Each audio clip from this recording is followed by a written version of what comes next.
Please join me in welcoming Dr. Al Dhaheri. Thank you.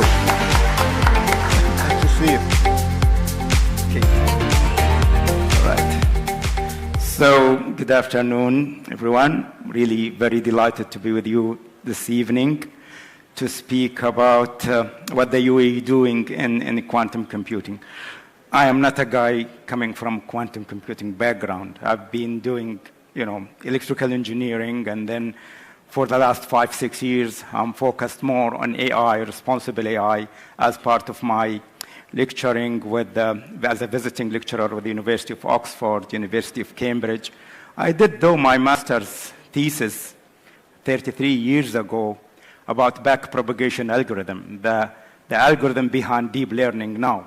And I remember that time training the algorithm for small network and taking data from New England Medical Center in Boston to train the algorithm to try to classify acute ischemic heart disease. It took me about 48 hours on an IBM 80 machine, running in my apartment in Virginia. So that was a long time ago. So we are back now with the hype of AI, generative AI, and of course, quantum computing is something that I think is going to be a reality maybe in the next maybe 5-10 years. But I mean, so you see the picture here.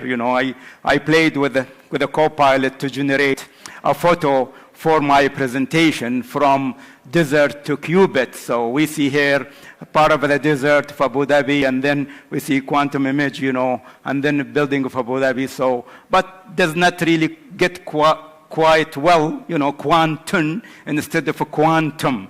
So I played couple of iterations, tried to get a nice picture, and I found that maybe this is expressive.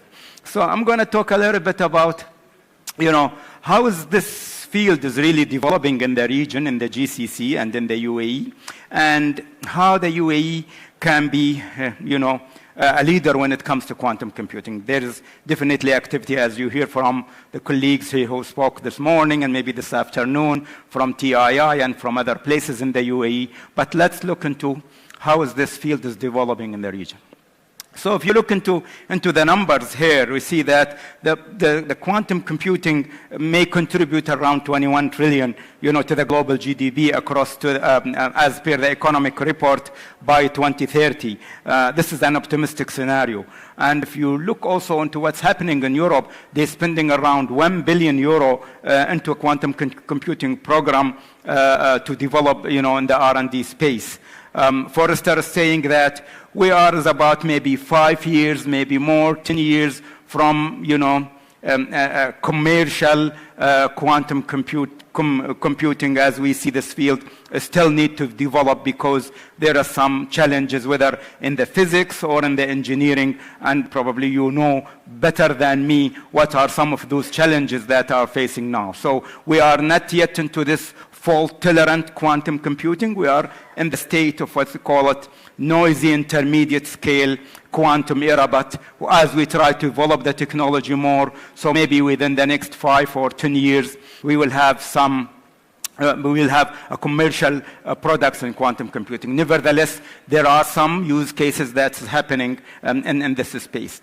And if we look across the GCC, what's we hearing? So we have the Technology Innovation Institute in Abu Dhabi, who's really leading probably regionally and globally in quantum computing in the breadth and depth of research and in quantum computing. We have, of course, King Abdulaziz University of Science and Technology, King Abdullah University of Science and Technology in Saudi Arabia. They teamed with Zapata to pioneer new quantum computing modeling.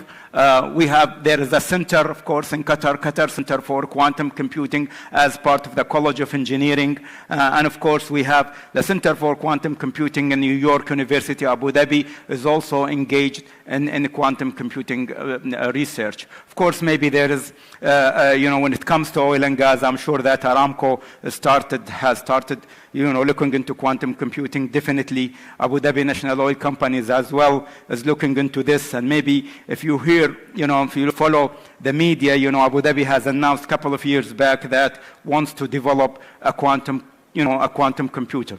So where we are today, Like I said, we are in the beginning, at the infancy stage of the noisy intermediate state quantum era, trying to reach into this fault tolerance. There is still a problem with the noisy environment and with error correction. I'm not familiar with how you handle this qubit error correction. I think people who work on this area better to tell about this. But we are in experimentation. We see things. Just a few days back, I posted on LinkedIn that Zapata, they worked with generative AI and quantum, they call it enhanced generative AI, enhanced quantum generative AI, to try to find drugs for cancer. And they did an experiment between quantum enhanced generative AI and with the classical computing, and they found that they came up with two molecules which they found really is very promising for cancer treatment. So we see some research happening here and there, and still in this noisy environment. But we see a rapid experimentation, a rapid development. US, China, and European Union are leading in terms of published research and patent. They have established advanced ecosystem. When it comes to applications, we're looking more into factorization, into simulation, into linear algebra, machine learning on quantum computing, and of course, optimization. These are some of the use cases that we see happening now in the world.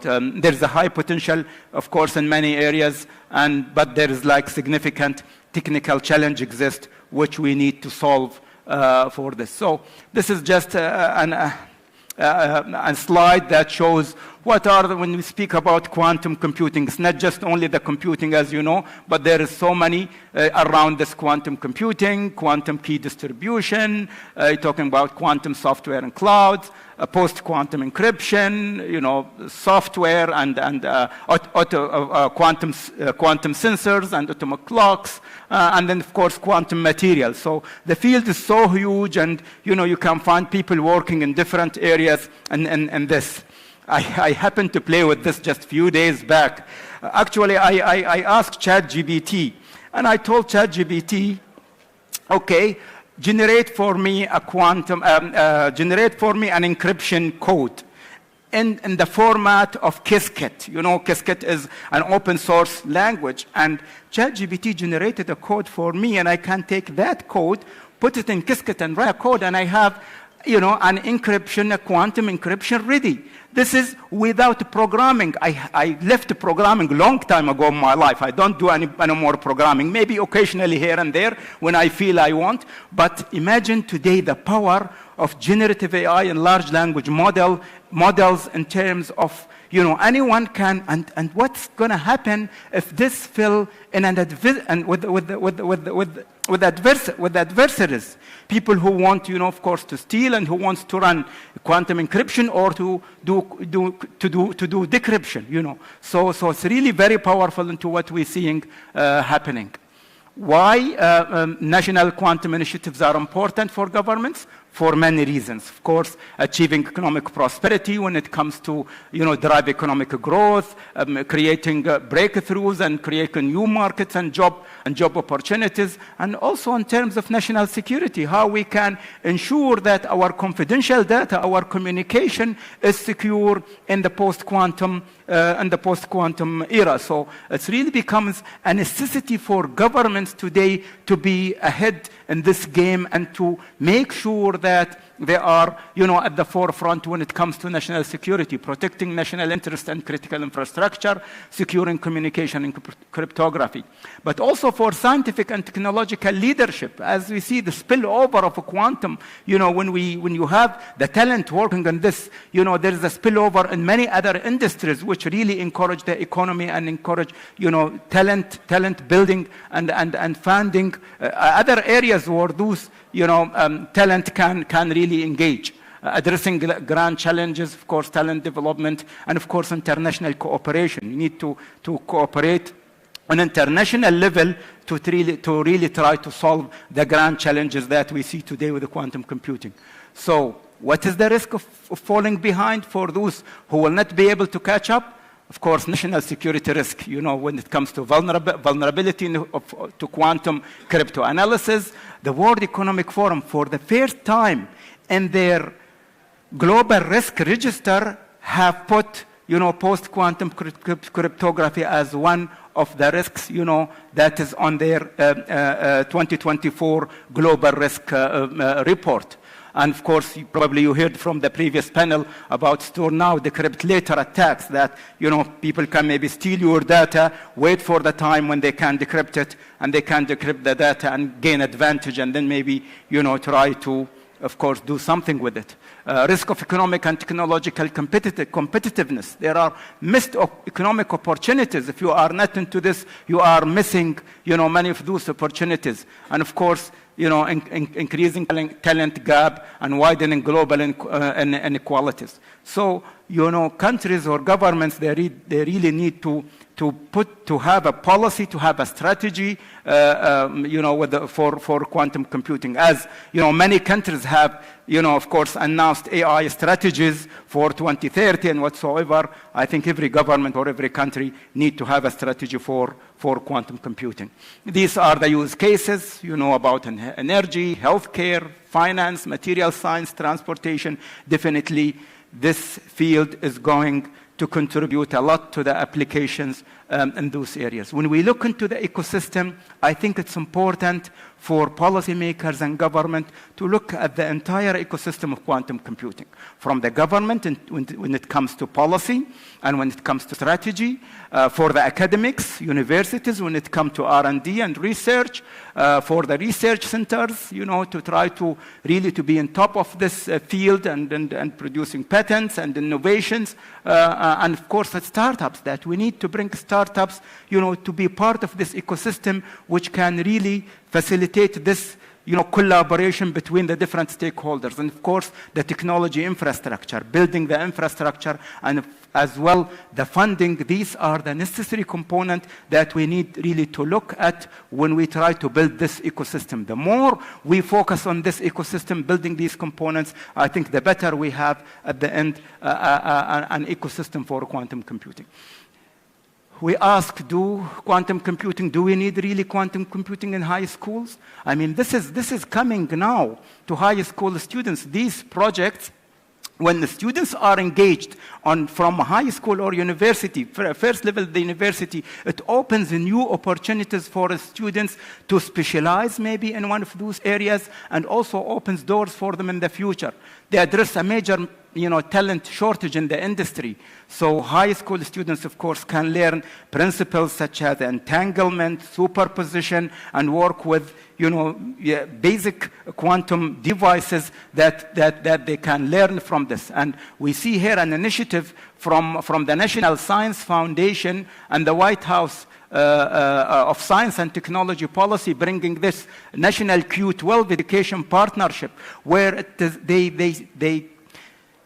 they have educated more than 20,000 students in the US and across the world, with the partnership between IBM and Qubit by Qubit as part of the coding schools. And also, on another scale, we see these devices are also coming from NISC. I think NISC may be available in the exhibit room here. Small devices, 2 qubit, that cost a couple of $1,000 US, maybe $7,000, $8,000 US, that you can put in a lab and, let the students try, at high school or maybe at your first university level, to engage with these devices. In Shenzhen, they made an academy, Shenzhen GZ Academy, which they have trained more than 10,000 high school students on those principles. And I think we need to bring this to our schools here in the UAE.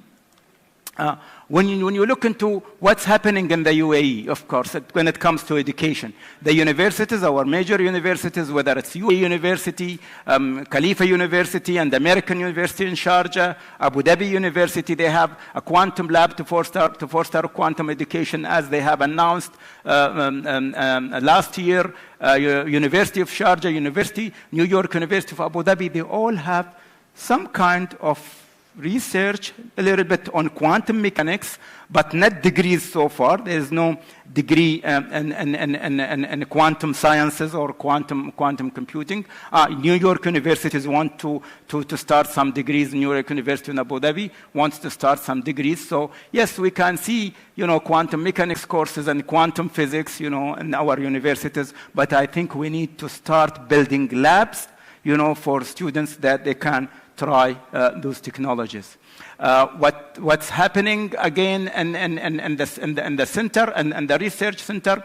Of course, you have the Technology Innovation Institute, which is a hub for quantum research and activities in the UAE, looking into more of those different areas: quantum computing, quantum sensors, quantum simulation, quantum algorithm, and so forth. They have many researchers, but I would love to see also that they are getting more of the local talents and training more of the local talents in this area, so we can build this local expertise. I know it's hard, but slowly getting those talents and training them. And of course, if we start this early in schools, I think maybe 5 years down the road, we will have some people who are interested. Like we have an astronaut, Sultan al-Niyadi and Hazza al-Mansouri, and now for the first time, we have a UAE female astronaut who will fly to the space station next year.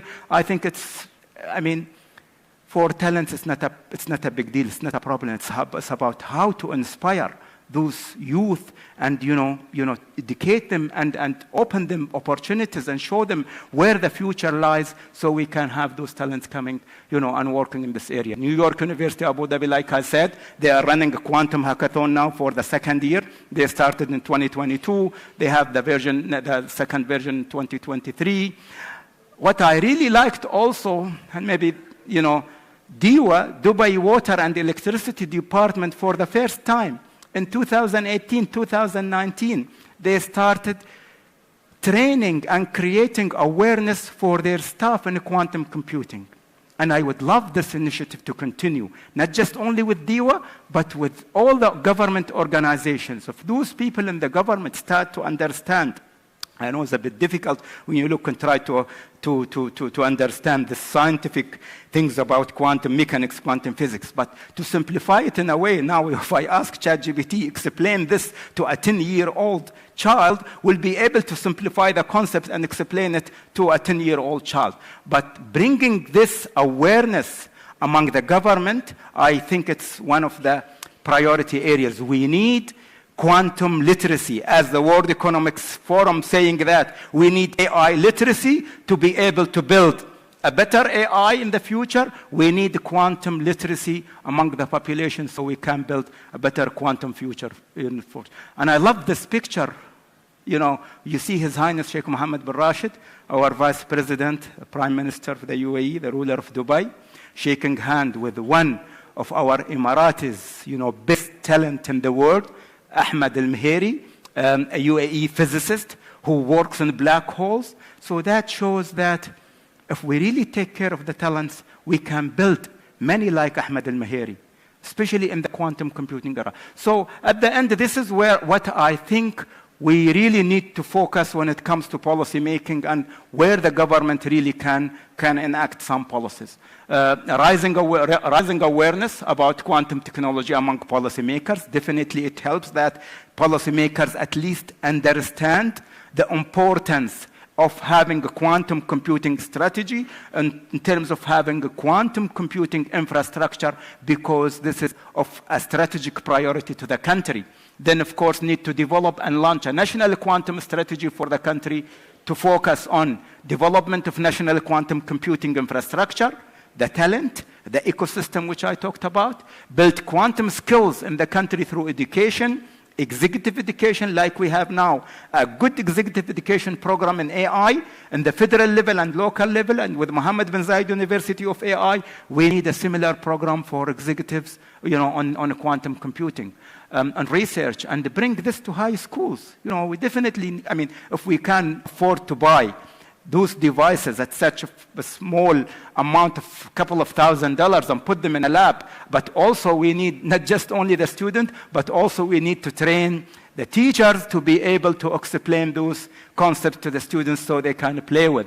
And of course, support startup and promote quantum applications in the industry and fostering international partnerships and increasing funding and investment in quantum research and development. I think these are necessary things that the country maybe need to focus on. Yes, we've been a leader when we announced the AI strategy back then in 2017, and we appointed an AI minister, a minister for AI. We need to do similar things for quantum computing, to launch a quantum computing strategy and to have a governance, proper governance in the country so that we can unify the efforts and we can look into how to foster that quantum ecosystem that I talked about.